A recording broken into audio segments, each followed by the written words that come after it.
sebagai dasar coding dan kecerdasan artifisial. Oke, sekarang Ibu tanya dulu pertama-tama. Di rumah kalian pernah main handphone tidak? Pernah. Aplikasi apa yang paling sering kalian gunakan? Pernah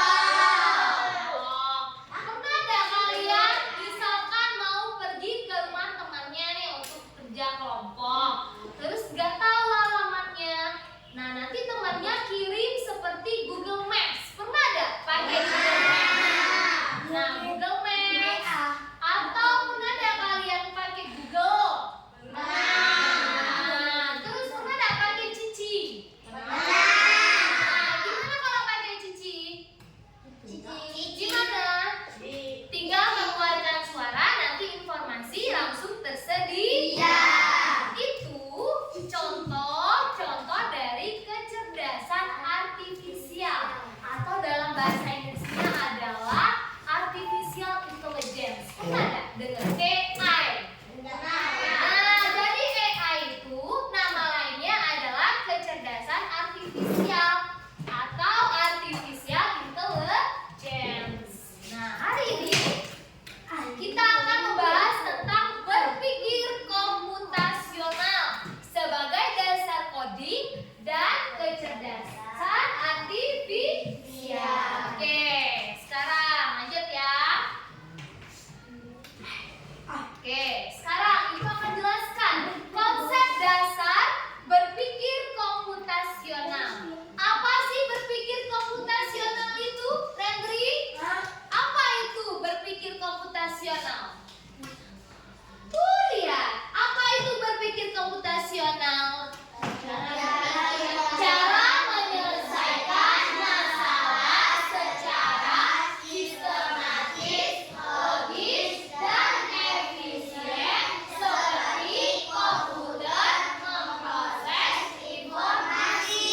Nah, gimana Bu cara kami nih sebagai peserta didik, sebagai siswa dalam menyelesaikan masalah itu secara sistematis, logis, dan efisien seperti komputer? Gimana ya Bu? Pengen tahu gak gimana caranya berpikir komputasional? Oke, kita bahas. Oke, nih dilihat contoh praktik berpikir komputasional. Pernah ada anak-anak Ibu di sini buat susu coklat? Apa dulu yang harus kita siapkan? Yang pertama, mulai dengan mengambil gelas, kemudian menambahkan susu cair dan kemasan. Ya, yang kemasan yang itu, misalkan boleh vanila ya, dituang ke dalam gelasnya. Selanjutnya menuangkan air secukupnya ke dalam gelas. Lalu diaduk.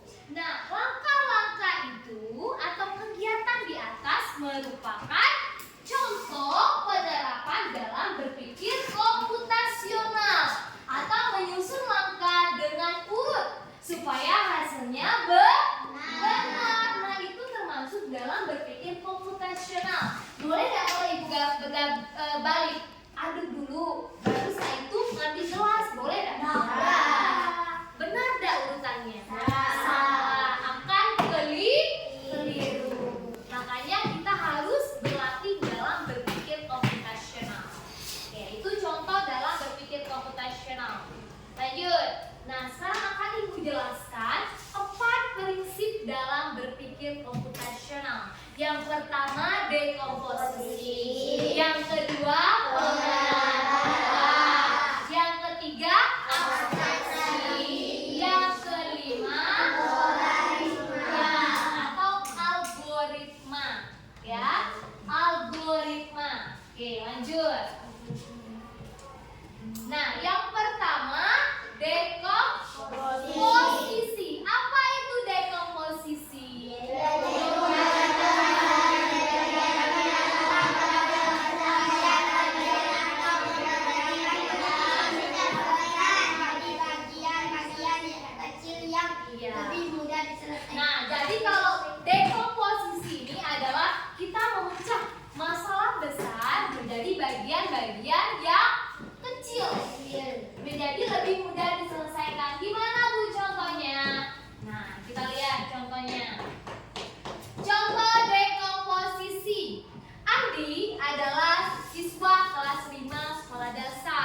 hari Minggu ini dia akan mengadakan pesta ulang tahun. Bantulah Andi untuk mempersiapkan acara pesta ulang tahunnya. Nah, yuk kita bantu Andi gimana dia merancang pesta ulang tahunnya. Apa dulu yang harus dipersiapkan? Tenda. Diskusi. Mempersiapkan apa dulu? Sebelum kita mesen tenda, kita ngitung dulu apa? Duit. Sebelum kita ngitung apa dulu? Dana. Iya, kita bisa mempersiapkan dananya tergantung berapa jumlah apa? Jumlah dana. Tamu, undangan. Jadi kita menentukan dulu undangannya ada berapa. Setelah tamu undangannya sudah tahu nih, misalkan ada 50 undangan yang mau diundang. Yang kedua, kita mempersiapkan apa selain tamu undangan? Tamu undangannya mau apa sih? Iya, jadi kita mempersiapkan apa? Kue. Iya, kue. Apa lagi? Air minum. Apa lagi? Oh iya, snacks. Apa lagi? Dan Buah-buahan. ya, buah-buahan boleh atau makanan berat, termasuk juga kue ulang tahun. Yang ketiga, setelah mempersiapkan makanan apa lagi? Mempersiapkan apa? Mempersiapkan tenda. Apa iya? Dekorasi. Pernah nggak lihat ke pesta ulang tahun tapi tidak ada dekorasi? Tidak pernah. Selalu kalau di pesta ulang tahun pasti yang namanya didekor. Ada hiasan. Supaya apa ada hiasan? Supaya menarik.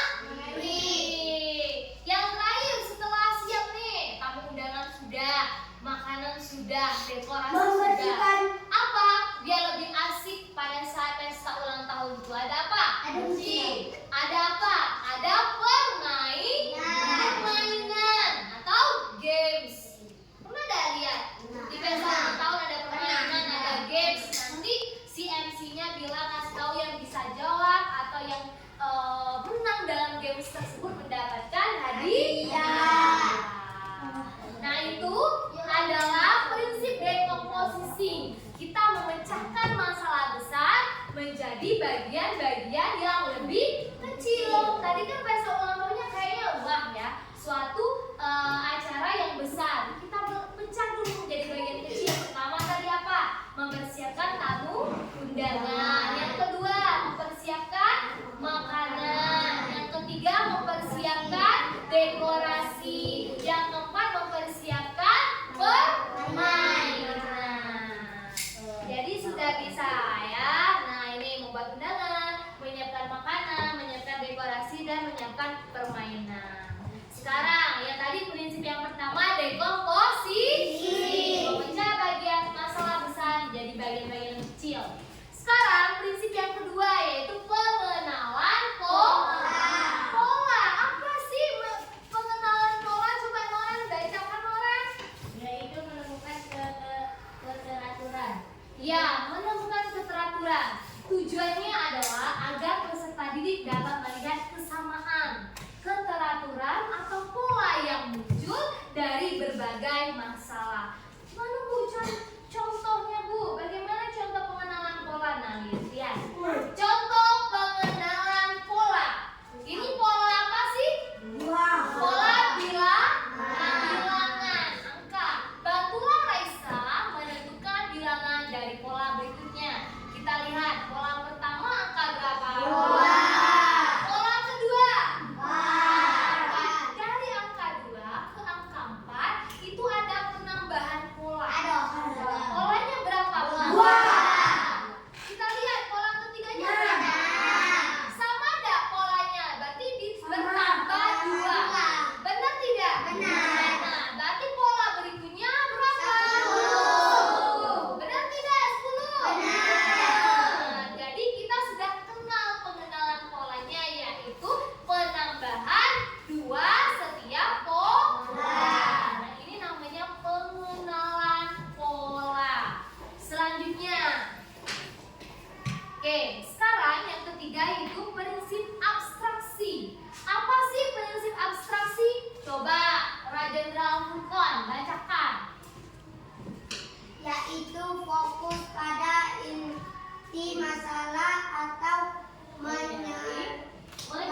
Dia mengabaikan masalah yang tidak penting. Dia hanya menyaring yang masalah penting. Gimana Bu contohnya? Nah, contoh abstraksi. Benda untuk menulis yang panjang dan runcing. Benda untuk menulis. Coba kita saling sama-sama. Benda untuk menulis yang panjang dan runcing. Dia untuk menulis panjang dan runcing bentuknya. Bisakah kalian menebak benda apakah itu? Dengan melihat kata kunci apa? Untuk menulis iya, panjang dan runcing. Nah, itu merupakan abstraksi. Ya, itu merupakan abstraksi. Ya, kenapa? Dia fokus pada inti masalah dan mengabaikan masalah-masalah yang bukan poin yang penting. Paham? Untuk abstraksi, paham. Yang terakhir adalah algoritma. Coba, Rifki, bacakan apa itu algoritma. Yaitu urutan angka yang harus diikuti untuk menyelesaikan suatu masalah. Terus, Dan yang salah maka hasilnya juga akan nah, keliru. kalau algoritma itu adalah urutan langkah yang urut yang harus diikuti untuk menyelesaikan suatu masalah. Contohnya, coba kita lihat. Nah, Raisa ingin memakan telur goreng. Ya, bantulah Raisa untuk menetapkan langkah-langkah dalam membuat telur goreng. Yuk kita bantu Raisa. Gimana langkah-langkah yang urut dalam membuat telur goreng? Yang pertama apa? Ya, memecahkan telur dulu ya. Ya, panci, terus panaskan. Ya, nah kalau pertama kita pecahkan dulu telurnya di dalam mangkok. Setelah itu ambil wajan, terus panaskan wajannya, masukkan minyak, baru tuangkan apa? Ya, tuangkan telur. Masak hingga matang. Setelah matang diapakan? Diangkat, ditiriskan ke atas piring dan telur goreng siap disajikan. Boleh nggak kalau ibu memasak telur dulu, baru menuangkan minyak? Boleh nggak kalau ibu ngangkat telurnya dulu sebelum dimasak? Enggak, masih mentah. Ya, jadi apabila keliru, maka hasilnya juga akan keliru. Makanya urutannya harus urut, harus benar. Oke, sekarang sudah paham belum? Nah, itu dia. Oke, sekarang sudah paham belum? Dengan materi kita tentang berpikir komputasional sebagai dasar coding dan kecerdasan artifisial. Sudah paham belum? Sudah. Kalau sudah, ibu mau tanya, Nore, gimana perasaan kamu setelah mempelajari materi berpikir komputasional? Senang. Kenapa senang, Nore? Karena sudah paham, Bu, gimana contoh berpikir komputasional seperti komputer. Sekarang ibu tanya, Chelsea, bagian mana yang paling Chelsea sukai dari pelajaran hari ini? Bagian mana yang paling Chelsea sukai? Atau udah tadi yang menyiapkan pesta ulang tahun, contoh rekomposisi kan itu? Atau dan misalkan yang menyusun langkah-langkah yang urut, contoh algoritma, yang mana yang paling Chelsea sukai dari pelajaran hari ini? Yang urut ya? Nah, itu yang suka itu. Oke, sekarang ibu tanya, Kalisa, bagian mana dari pelajaran hari ini yang ingin kamu perbaiki ke depannya supaya lebih baik? Tidak ada? Sudah baik, benar? Hehe. Oke, kalau sudah benar, sudah senang, kita buat kesimpulan sama-sama. Ya, jadi berpikir komputasional itu ada 4 prinsip. Apa yang pertama? Dekomposisi. Apa itu dekomposisi? Memecah masalah besar menjadi bagian-bagian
ya. Woi, Berikut ini merupakan prinsip-prinsip berpikir komputasional. Kecuali itu artinya yang bukan ya. Nah, apakah A dekomposisi, apakah B abstraksi, apakah C presisi, atau D algoritma Enneagram?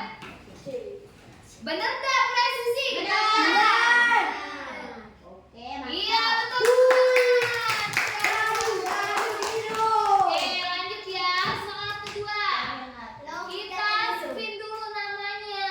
Baca dulu. Oke, kita Ingat spin dulu dulu nama Danu Danu. ya. Kita eliminate dulu nama Danu ya. Limit. Dadah, Mati dadah. kamu. Dadah dan menghilang. Kita lanjut ya. Nomor 2. Yang menjawab nomor 2 adalah Jangan push. kalian.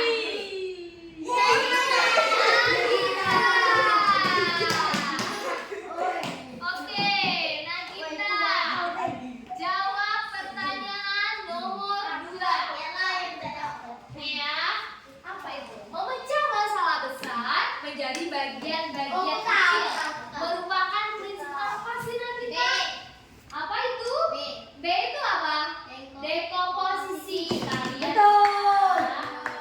Iya, betul sekali, Nagita. Sudah paham semua ini? Belum. Iya.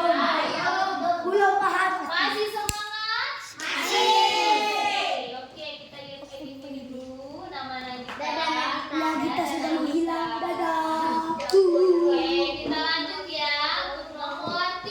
Kita spin. Mungkin tuh doreng sih. Siapa ini? Jangan dong menjawab soal nomor 3. Kalisa, jawab pertanyaan nomor 3. Urutan langkah yang harus diikuti untuk menyelesaikan suatu masalah merupakan prinsip apa sih? Urutan langkah tadi yang harus diikuti untuk menyelesaikan suatu masalah yang mana? Abstraksi ya? Ya.